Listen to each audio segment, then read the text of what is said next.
Johnny Dollar. Johnny, this is George Hardy at Northeast Indemnity Association. Yes, George. Got a pencil and piece of paper? Sure. And write this down. Go ahead. 130-07-0583. Got it. So? He wants to see you. Who does? 130-07-0583 at State Prison. Oh. You know his name, George? No, but if it's who I think it is, well, Johnny, you just might find yourself going for the commission on $100,000.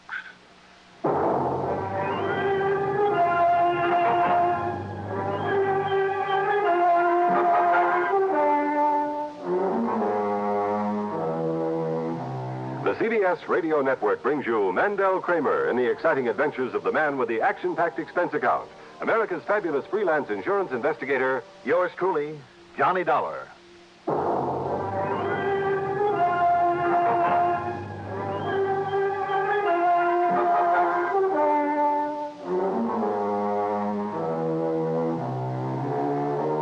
Expense account submitted by Special Investigator Johnny Dollar to Northeast Indemnity Association, Home Office, Hartford, Connecticut. Following is an account of expenses incurred during my investigation of the tip-off matter.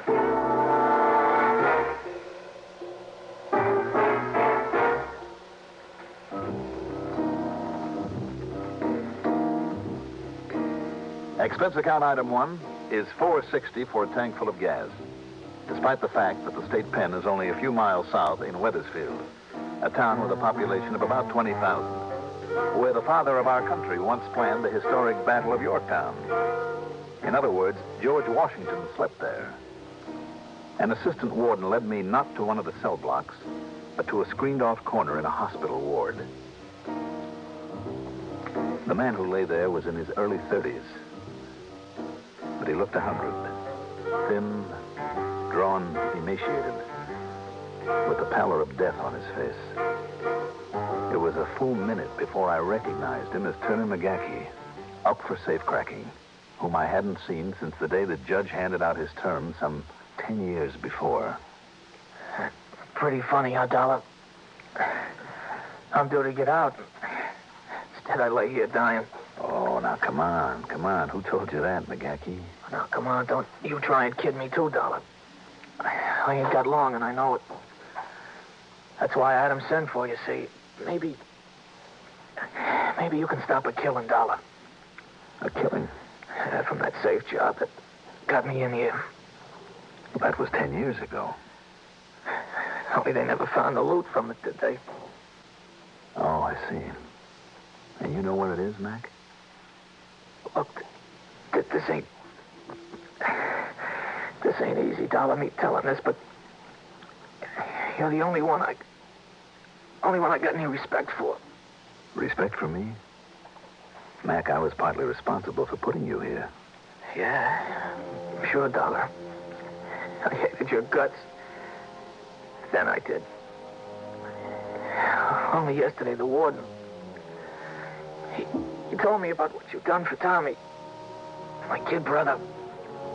About the home and foster folks you got for him. About your seeing he'd get educated. Like the way that I never did. He was a nice kid, McGackie.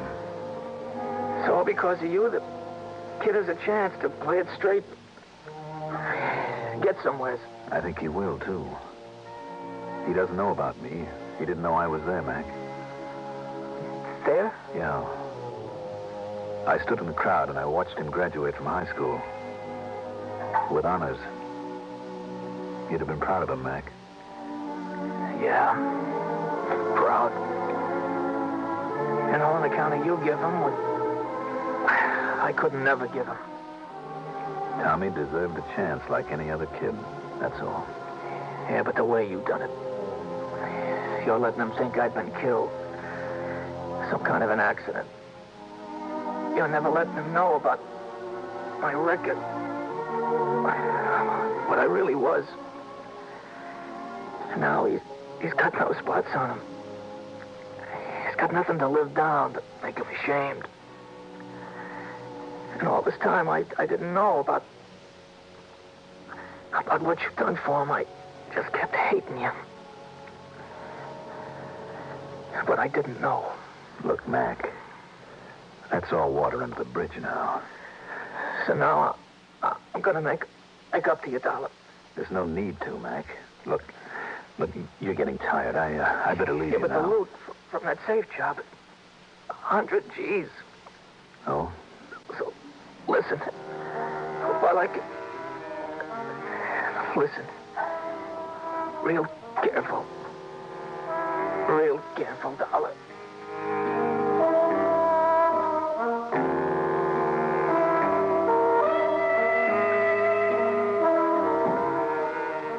He told me then about Joe Pirelli, an old crony of his.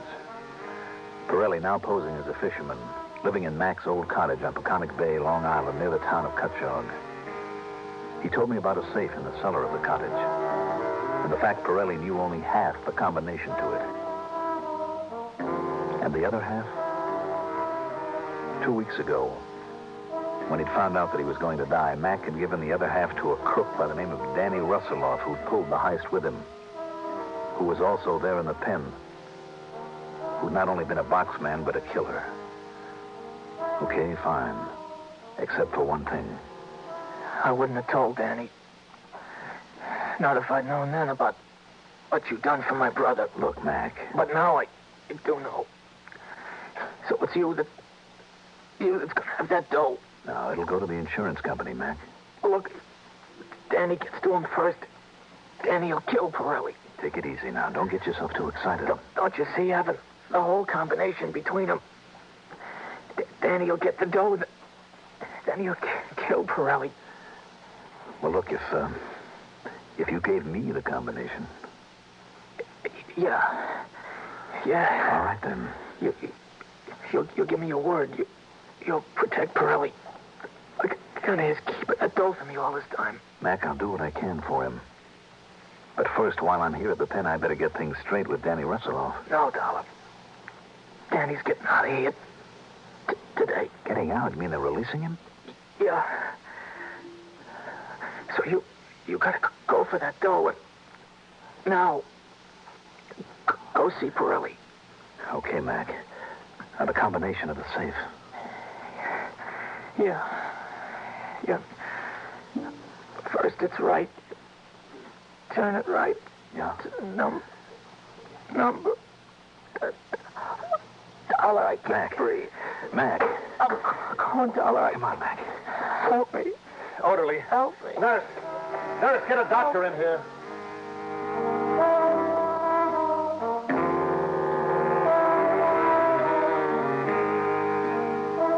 By the time the doctor got there, McGacky was dead.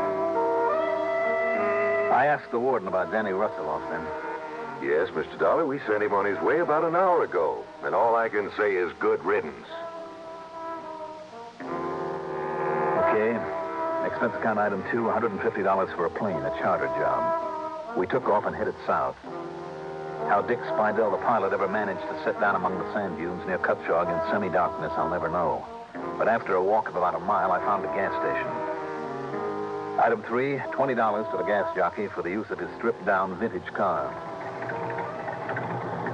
Sure, man. You just negotiate that next turn left. You see it down there? And then you swing another left on the sandy road you come to, and you stop when you make the bay. It's a beat-up old shack with a wore-out old pier in front of it. Okay. Oh, and if you don't see him around or he don't answer when you knock, go on in anyhow. It's probably because old Pirelli's liquored up like he mostly is and has fell asleep. All right, thanks. Oh, and just be sure to get my car back here by midnight when I close up, huh? Right.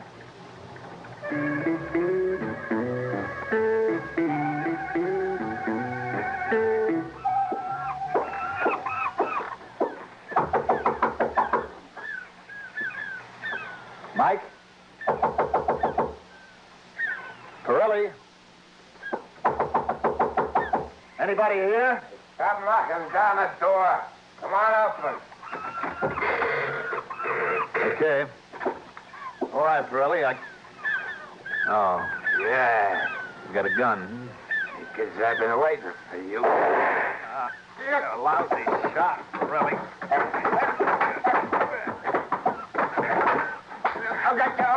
Okay, Danny, I give him up. I give him up, Danny. Danny, huh? That who you were waiting for with this gun? Danny Russelloff? Yeah. Yeah, I thought... I read Danny was getting out today. Who are you? Who are you, mister? My name is Dollar. Now sit down over there by that table. Yeah. What are you doing here? I've come to pick up some money, Pirelli, $100,000. No. From the safe in your cellar. No, you got no right to that. I haven't, huh? You think I didn't know what's in the safe? I'm sure you did. And it all better be in it now. That's Max, though. McGacky's. He's dead, Pirelli. Only a couple of hours ago in the prison hospital. You're lying. You want to call him up and check on it? Dead. McGacky's dead, huh? That's right. Oh. Now, half of that dough is mine. That's mine, Dollar. I don't think so. Oh, no. Dollar, huh? You Johnny Dollar? You're the insurance dick. That's right. And I'm here to get that money. Oh, no. I'm also here for another reason. Yeah? Like what? To save your worthless carcass if I can. You don't believe that, huh? I never trust no cop, and you're a cop. Look, Pirelli, get one thing straight. Personally, I couldn't care less what happens to you. I've got no use for you. A man with a record like you piled up over the years. Look, I paid for everything I've done. I served time. And for holding on to this hot money? My only reason for trying to keep Danny Russelloff from killing you is because I promised McGacky I would. I can take care of myself. Like you did when I came barging in here?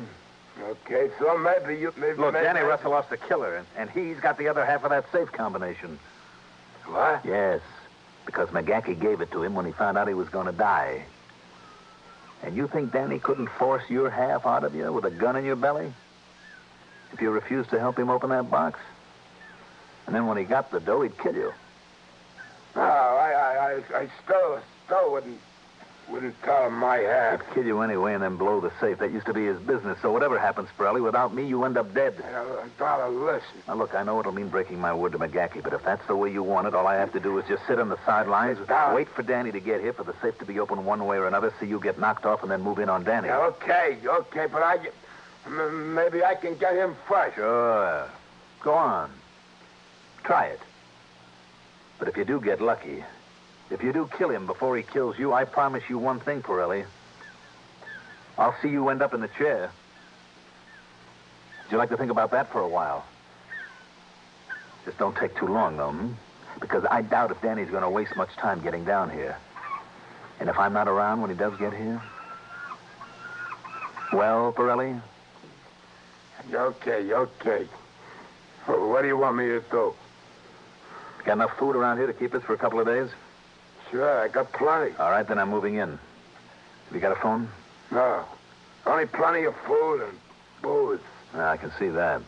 Is there any other way to get here, Pirelli, besides the road that turns off near the gas station? Not unless somebody try to get here with one of those heliocopters. All right, then from the gas station, I can tell if somebody's heading in here. Huh? I'll see you later.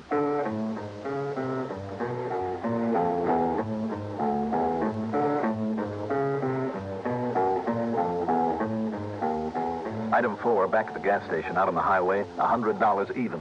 $100?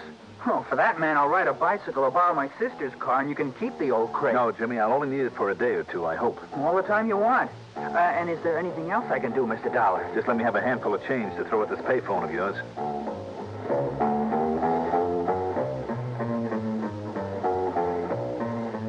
Item 5, $380 for a call to George Hardy at his home back in Hartford. I gave him the whole story.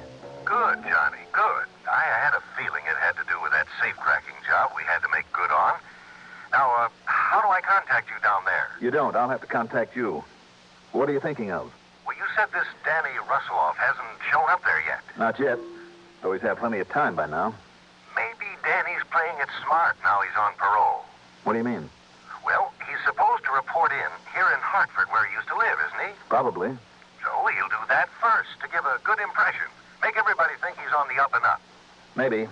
And then when he figures nobody's watching him anymore, then he'll make his move, right? Except that I can't see him wasting any time about getting his hands on the money, or at least making sure it's still here. So, George. Yes? Get hold of Pete Larkin. The private detective. Yo, tell him it's for me. Tell him if Danny is there in Hartford to keep an eye on him day and night. And if he leaves town, I want to know it so I can be ready for him. Okay. And meanwhile, what'll you be doing? Have you called on the police down there? I don't even know if they have any in this little town. What's more, a couple of cops prowling around would only scare him away, and I want to get him. I'll check back with you 3 or 4 times a day. Okay. And at least we know where that 100,000 is now. Do we? Maybe I better get back out to Pirelli and make sure.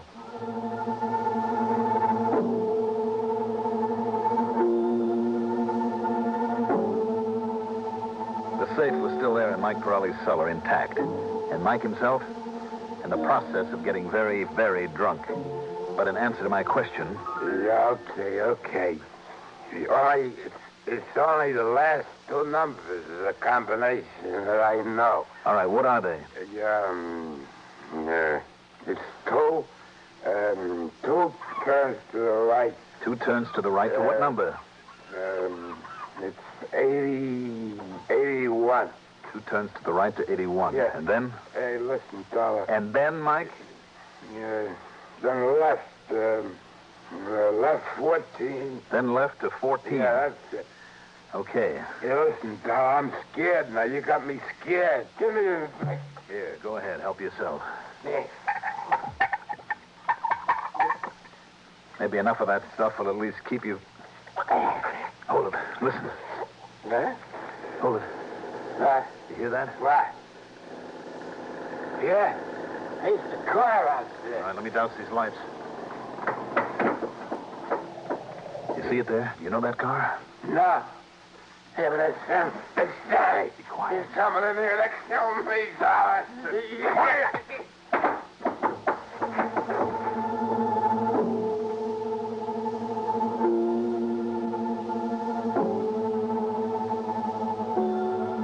Pulled to a stop, I quietly slipped over to one side of the door and grabbed the knob. I drew my gun and waited. For a long moment, there was no sound out there. Then a car door opening and closing quietly. Then footsteps on the wooden sidewalk. Then as I felt him touch the doorknob, I turned it and swung open the door. Say, what's the matter, man? What's going on here? Why are you palming that cannon? Sorry, Jimmy. I was expecting somebody else. Man, I hope so.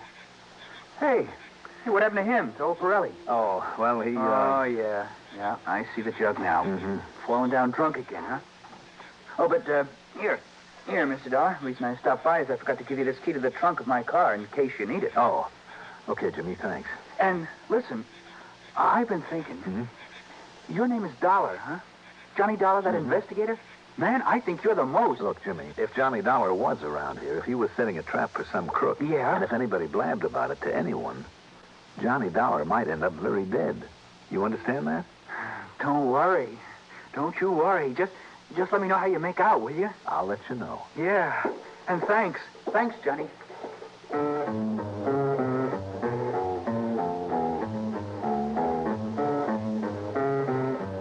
Item 6, in the next 3 days, $41 for more telephone calls to George Hardy. Yeah, Danny Russelloff was in Hartford, but sitting tight. So maybe George had been right. But how much longer I could keep old Pirelli under the influence without doing him serious harm began to worry me. And I was afraid that if he got sober, he might turn on me. Then the 4th day. And listen, Johnny. I mean, mister. As soon as you get through making that call, I want to tell you something. Yeah, okay, Jimmy, sure.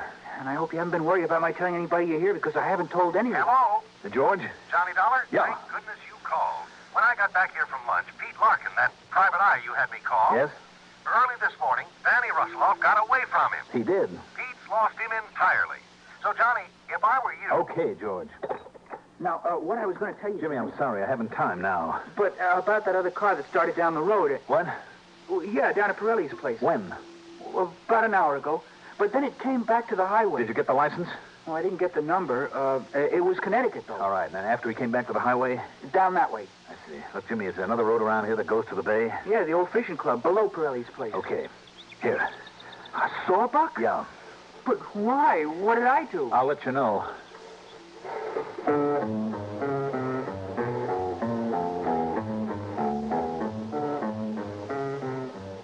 I started down the road to Pirelli's.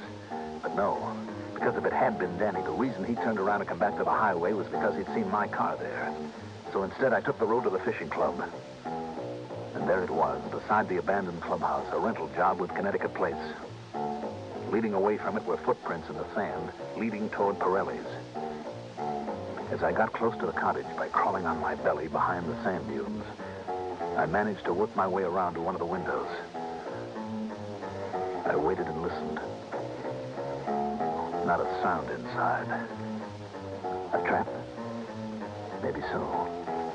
Maybe Pirelli's still hoping for a crack at the $100 grand and taking a chance at going over to Danny's side. Well, there's only one way to find out. I raised up just enough to look into the room. There on the floor lay Mike Pirelli, dead, a bullet hole in his forehead. So he hadn't told his half of the combination. That meant there was only one way Danny could get the dough out of that safe now. And the door to the cellar was wide open. Yet if I tried to lift the noisy old window and climb in without some other sound to cover, but Danny himself gave me that.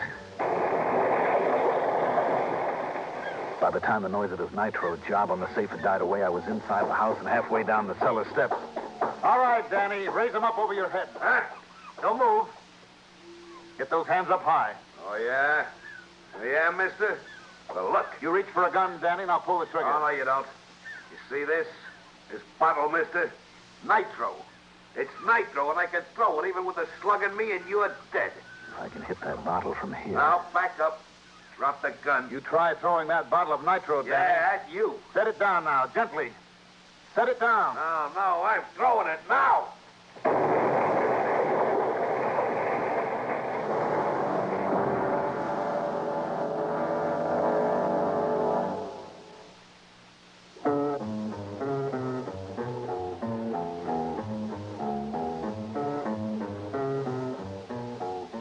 I'd heard of such things, but never before quite believed them possible. But so help me, when I picked myself up on the edge of the wreckage of that cottage, most of my clothes were blown completely off. And yet, by some miracle, I suffered no more than a couple of bruises and a slight headache. As for Danny, well, let's not go into that. He's paid for all his crimes. Expense account total, $349.40. And don't forget my commission, in spite of the fact that a lot of bits and pieces of that money had to be pasted back together. Yours truly, Johnny Dollar. Can you get premium gasoline performance at regular gasoline price? Find out what so many other car owners have found. In 3 out of 5 cars, regular priced Sinclair Dyno gasoline matches performance of premium gasolines, saves you up to 4 cents a gallon. Almost anywhere you see the Sinclair sign, you can save up to 4 cents a gallon with Dyno and still get premium performance and mileage. Drive with care and buy Sinclair Dyno gasoline.